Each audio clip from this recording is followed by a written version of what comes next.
কথা বন্ধ হয়ে গেল উজির। ঋষির সাথে নিশার মুখোমুখি লড়াই শুরু। উজির কথা বন্ধ হয়ে গেছে, গলা দিয়ে আওয়াজ বের হচ্ছে না। জোয়ার ভাটা সিরিয়ালের আগামী পর্বে দেখতে পাবেন উজি কেবিন থেকে ঋষিকে ডাকার চেষ্টা করে, কিন্তু কোনোভাবেই ডাকতে পারে না। উজির গলা দিয়ে স্পষ্ট আওয়াজ বের হয় না। তারপর দেখা যায় ঋষি নিশাকে বলছে, আপনি ভবিষ্যতে আর কখনো আপনার বোনের মুখ দেখতে পাবেন না।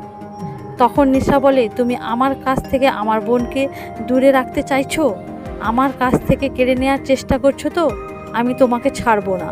তোমাকে আমি শান্তিতে বাঁচতে দেব না, মনে রেখো।